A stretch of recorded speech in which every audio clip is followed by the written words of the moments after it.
We have tonight a very active, long-standing socialist and peace campaigner involved in Women for Independence, Louise Robertson. Give her a warm welcome.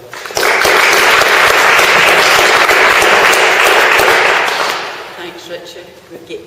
I write everything down, right, so I'm just going to be reading, so I apologise for that, but we've got less than 6 months to go now till September the 18th, 2014, and that is a day that my wee granny McGovern would have loved to have seen. She really wanted to see an independent Scotland. So it's going to be a really historical day, and I'm more excited about this, and I think it's really very good for me. Because I think about it all the time, and I dream about it. And I've got this nightmare, that I'm waking up the 19th of September, and we haven't won. We've lost by a few votes, and I've still got the leaflets under the stairs that I should have delivered. Or I've not been to a meeting that I should have been to. Or I didn't speak at a public meeting where I should have been speaking at the public meeting. Maybe if I'd have done that, we'd have won the referendum. So when I get asked to speak at meetings, I don't like speaking at meetings, but I would do anything for us to win the referendum. So I'm here, and I'm going to be following one, so hope that's okay. Because my memory is not what it used to be either. However, even if my memory isn't what it used to be, can you hear me up at the back? So we'll wait till the aeroplane passes, right? So even if my memory isn't what it used to be, my passion for living in an equal, independent, nuclear-free, socialist Scottish Republic is stronger than ever. Another Scotland is possible, and as this campaign progresses, there's a feeling in the air that is within our grasp. Now, I was a founding member of Dumbarton District Women's Aid, and I worked there for 25 years, and in that time I gained quite a good understanding about how abuse of power and oppression works. As well as being a lifelong socialist, I'm also a feminist, and I believe that the personal is political, and that the decisions that the politicians make affect our daily lives in many, many ways. I still get totally amazed when I say to people something, they say, oh, hen, I'm not political. As if it's a wee hobby, as if it's about talking about hill walking or crocheting or something like that. Politics, I think, is a central force in all our lives. So in my 25 years working with women and children who were victims of male violence, I was constantly amazed and motivated by their courage to leave behind their homes, everything they knew, all their money, sometimes their family and their friends if they had to get away and hide, and start a whole new life for themselves. They would arrive at our refuge door with nothing but their black bin bag and their family allowance book in their days, and they would say, right, that's it, I've had enough, I want to start afresh. So at a recent debate on independence that I was at in Helensburgh, our MSP Jackie Bailey was there, and she declared that she was appalled, absolutely appalled at a question asked. And the question asked was this: a woman has lived for a long time with her abusive partner, and although he's got a good job and earns a lot of money, he keeps her in poverty. He goes away quite a lot on holidays and weekends golfing and things like that, but when he's away, he doesn't leave her any money, so she's left and she has to go to the food banks when she's wanting to feed herself. Doesn't matter what they have to talk about in the house, she has no say in the decisions. Even if her voice is heard, she never gets what she thinks is the best thing for the family unit. It always goes the way that he wants it to go. She has no voice whatsoever. And she's thought about leaving him before, but she often thinks about it. But you know, over the years she's been told, no, you're not strong enough, you're not good enough. Those pounds in the bank, they're my pounds, they're not your pounds, you're not getting to use their pounds, and you'll not have any access to any of the money. She's been told that nobody else would want her anyway, that she would be completely isolated, and that she would fail without him. Now, an opportunity has come along where she could leave and start a new life for herself. So the question I wanted to ask Jackie Bailey was, should she say yes, or are they better to stay together? Well, for 25 years I encouraged women to take the risk, to believe in themselves, and to regain control of their own lives. And I do feel that there are huge similarities in the way Scotland has been held back for years by being governed by from Westminster. So when Jackie Bailey told me that she was appalled I said, not half as appalled as I am with members of the Labour Party standing shoulder to shoulder and hand with the Tories, the Lib Dems and the BNP. Because I do have this feeling that we're about to break free from years of oppression from the capitalist parties that have brought us to our knees with their austerity policies, policies which are deliberately punishing the poor for the sins of the bankers and their rich friends. As well as taking a beating for the politicians, we've been stigmatised by their friends in the media, whose attempt at dividing us and alienating us has been truly disgusting. And for a long time there, it seemed to me that it was working.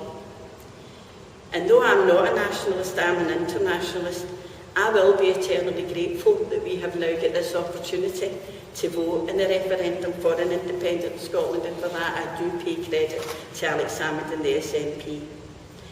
Because this opportunity is an amazing opportunity. Working in the Yes campaign, I believe, has united working people in a way I haven't seen for years. People are being re-energised, they're beginning to have a wee bit of hope, and there's a buzz in the streets and on the buses again. Just wearing your Yes badge is an opener for wee conversations everywhere. So you have wee conversations about housing, about the bedroom tax, and about how young people can't get a council house anymore, and they're never going to be able to save up enough to get a deposit to buy their own houses. So they end up that we've got to get the private lets and use private landlords. And living in a private let, you're not able to make it your home, it's a house, because you're in a short-term lease. 2 members of my family recently have been in the situation of having to live in private lets, and both of them on different occasions were in their houses. And the landlord turned up in the living room without even having the decency to knock their door. He just walked right in and saw them. So these private lets just are not an answer to our housing situation. And the amount of rent that they're charging these days is just ridiculous. So other conversation that we have is about our health service, about how long it takes to get an appointment with your doctor, about the cuts locally in the maternity services, about how different I'm for the Vale, and we've got a wee hospital in the Vale, but they started cutting the maternity services, and over the years they've cut it and cut it and cut it till we've got hardly any services left in the Vale. And when we started the Save the Vale campaign, they said that we were scaremongering because we prophesied 10 years ago that it was going to end up the way it is. So our people now have to come to Paisley when they're going to hospital, and if you've not got a car getting to Paisley, it's well nigh impossible, it's really difficult. And then you have other wee conversations with people. I don't drive, I use the bus all the time, so you'll be standing at the bus stop waiting for a bus and everybody saying, sure, it's great, we've got free bus passes and no buses, because they've cut all the bus services. So then increasingly as well, there's conversations about care for the elderly and about the lack of care that there is for people with Alzheimer's and dementia. You can see where I stay, you can see the care workers. We've got 2 people across the road for us are needing care. You can see the care workers turn up in their cars, practically running out their cars to get up to the people's doors, because they've only got 20 minutes with each person when they get in their door every time they arrive. So there's a huge problem. The care workers are low paid and they're having to do all this really, really vital work. And then you have the conversations about poverty, about people just struggling just to keep their heads up above the water, about paying their having to use payday loans, paying everyday bills by credit cards, looking for jobs when there aren't any jobs, and there's grannies running themselves ragged looking after the grandwains because it's far too expensive for the children to be able to provide pay for childcare. And yesterday, we had this coalition government, eagerly supported by all but 13 Labour MPs, voting to put a cap on benefits, a move which Save the Children have said will put another 345,000 children into poverty in the next 4 years. I just say shame on them, shame on every Labour Party member that walked through and voted for that. There's no talk about caps and bonuses for bankers, there's no talk about caps and MPs' pay rises, and there's no talk about caps in the number of people that are unelected and in the Lords. None of that's getting capped, just payments to vulnerable people. See if we had the political commitment that the Thatcherites have had, we could make a massive difference in 5 years. We should be making employers pay their wages a minimum living wage which takes workers out of the ranks of the working poor, instead of which they pay their shareholders out of their massive profits, they pay their shareholders to make them richer. People then would be enabled to work and contribute to the tax system, and then we could start to afford things, and we could afford to provide a proper welfare system that provides properly for people's needs. To see, when I was growing up, when there was work, we worked, and we worked bloody hard, and we worked well. In a fair and more equal society, there would be not just a decent living wage, but a maximum wage too. Wealth has been redistributed from the poor to the rich in these Thatcher years, and we should immediately reverse that by redistributing from the rich to the poor. And just let them talk about the politics of envy. What we have had in the past is the politics of the greedy.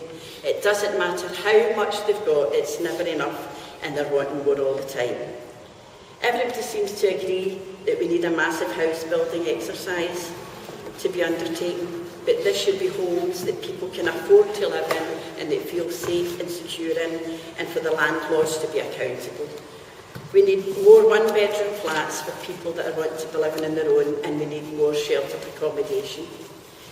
We've got fuel poverty like you wouldn't believe. Well, the energy, you're waking up in the morning, you put the news on, and the energy companies tell you how much profits they've made, and we're all struggling and living in the cold and can't afford to heat our houses. So I think we should be straight away, we should be thinking about renationalising, taking into public ownership the energy companies to ensure that we can all afford to be warm. Remember the days from the Labour Party, and we should also, the other thing that I think we should be nationalising is public transport. In the old days of the Labour Party, they used to talk about an integrated transport system, and I think we should set about and get it in place for people. They would be providing good jobs for people and providing a really necessary service. And there's, we've got a lot to learn, and there's a lot of things that we could learn from the Nordic countries as well, who have got a much more economically equal society. And within the Nordic communities, they've got the 3 least sexist countries in Europe, and we've got Iceland, Finland and Norway are the least sexist countries, so we've got an awful lot that we could learn from them. Throughout the world, the poorest people are always the women, and this act of redistributing the wealth and the power from the rich to the poor would have a hugely financial benefit for 52% of the population that are the women in this country. Now, I base my politics on what I see around about me, and I'm a Vale woman, and I've seen a lot of poverty and a lot of deprivation. But being a Vale woman, every 6 weeks, right, I get dead emotional at this bit, right? Every 6 weeks, we see nuclear convoys passing by our way. They're coming from Burfield to Coolport, and they're carrying bits and pieces for weapons of mass destruction. Convoy trundles through the potholed roads. It passes by the part-time fire station. It passes by the police station that they've just shut down. It passes by the town centres that are an awful mess. It passes by the community education centre that's got no community education going on in it anymore. It passes by the food banks, and it passes by all the second-hand shops that we've got. No cutbacks in Trident. It doesn't matter how many billions it costs, they're going to still keep Trident.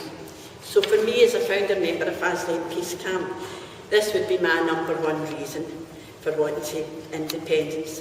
To rid the Clyde of weapons of mass destruction would not just make us safer, it would be a massive step for peace in the world, and it would be applauded by peace movements and activists around the whole world.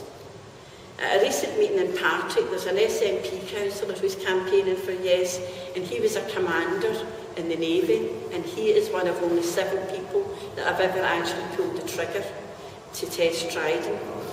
But he says that within those circles, it is widely accepted that Trident has got no use militarily anymore.